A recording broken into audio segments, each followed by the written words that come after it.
Bonjour, ici Marc de chez Hyundai pour vous présenter la Kona 2020 version traction intégrale, version Trend ou Tendance. Alors, allons-y du côté du chauffeur. Dans ce modèle, on peut, vu que c'est une clé automatique, là, on peut simplement débarrer le véhicule en appuyant sur le bouton, en ayant la clé en main et en appuyant sur le bouton de la portière. Et voici, une fois ça débarre le véhicule, deux fois ça débarre la porte avant, deux fois ça débarre le véhicule en entier. À l'intérieur de la portière, on y voit les contrôles pour le rétroviseur avant, alors de gauche ou droite. Ensuite, les flèches pour la direction.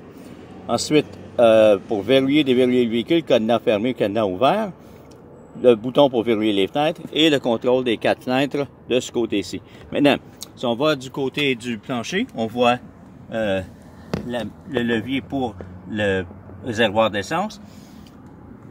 Et en bas à droite, complètement à gauche, on voit le levier pour le capot. Si on remonte un peu, on y voit une ampoule. De ce côté-ci, on y voit une ampoule avec un plus ou un moins, c'est pour contrôler la luminosité du tableau de bord. Ensuite, on a on peut activer le détecteur d'objets dans l'angle mort. Complètement à la droite de cette série de boutons, on voit le bouton d'une voiture qui dérape. C'est l'anti-patinage qui est en fonction par défaut et qu'on peut enlever en appuyant sur le bouton.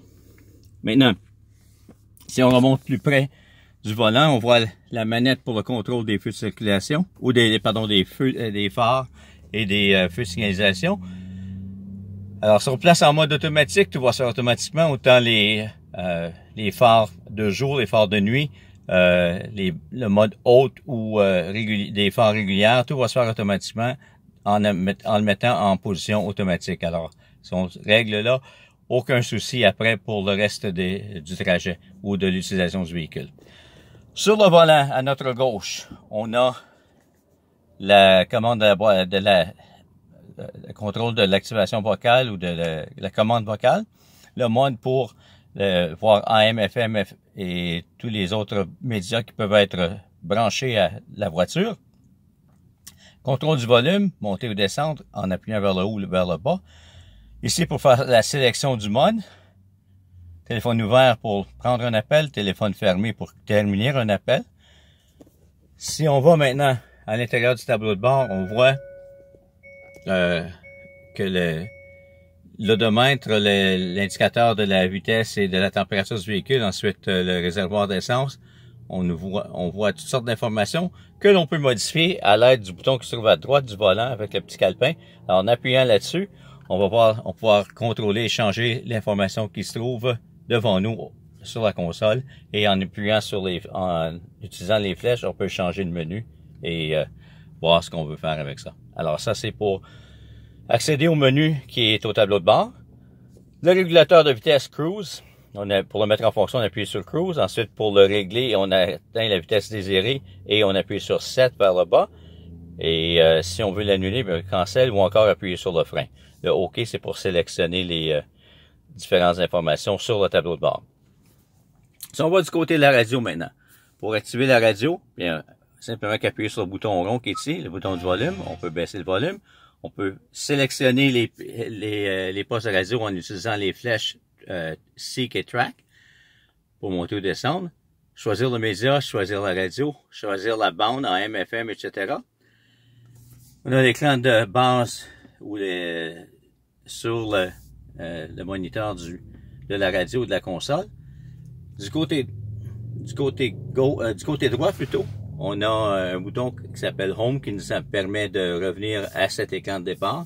Le fond, c'est pour jumeler le téléphone. Alors, pour jumeler notre appareil, on appuie sur Phone, s'assurant que le téléphone la fonction Bluetooth est activée et tout peut se faire automatiquement en suivant les instructions à l'écran. Le mot Setup, c'est pour changer les différentes configurations. Donc, on peut revenir encore à l'écran de base. On peut régler le son, les médias, l'affichage, la date, l'heure, la langue, etc.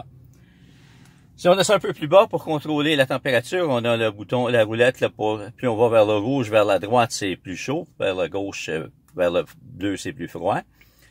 Le contrôle du ventilateur, la force du ventilateur, donc 0, il n'y a aucune ventilation. Le ventilateur ne fonctionne pas, puis ensuite on peut régler la vitesse de celui-ci. À droite, le bouton pour la direction de l'air qui est propulsé, alors soit au sol, soit directement vers les passagers, soit une combinaison des deux. Ensuite, on peut voir le bouton pour le dégivrage en même temps. Donc, c'est ce qui est là. Ensuite, on peut voir si le passager est attaché. Le bouton de l'air climatisé, le contrôle du dégivreur arrière. Et pour nous indiquer que il y a personne assis sur la banquette à droite ou du passager, bien, il y a le fait que ça nous indique que le sac gonflable ne se déploiera pas ici en cas de collision. Complètement en bas ici, on peut voir deux prises, une prise 12 volts, une autre prise 12 volts, une autre qui a une prise USB aussi et une prise auxiliaire. On peut sélectionner le mode de conduite, soit économique, normal ou sport. Le sport donne plus de puissance mais consomme plus d'essence. Pour la traction intégrale, alors elle est en fonction par toujours. Si on veut verrouiller les 4 roues motrices, alors on appuie sur le bouton Lock et ça nous permet de verrouiller les 4 roues motrices pour voyager à basse vitesse et pour se sortir d'un pétrin. À gauche du bras de vitesse, on a le contrôle du siège chauffant pour le chauffeur et du volant chauffant. Et à droite de celui-ci, on a le contrôle du siège chauffant pour le passager et une assistance de descente de pente raide. Donc, ça nous permet de faire de la compression et de moins utiliser les freins. C'est ce qui nous permet de peut-être économiser les freins légèrement.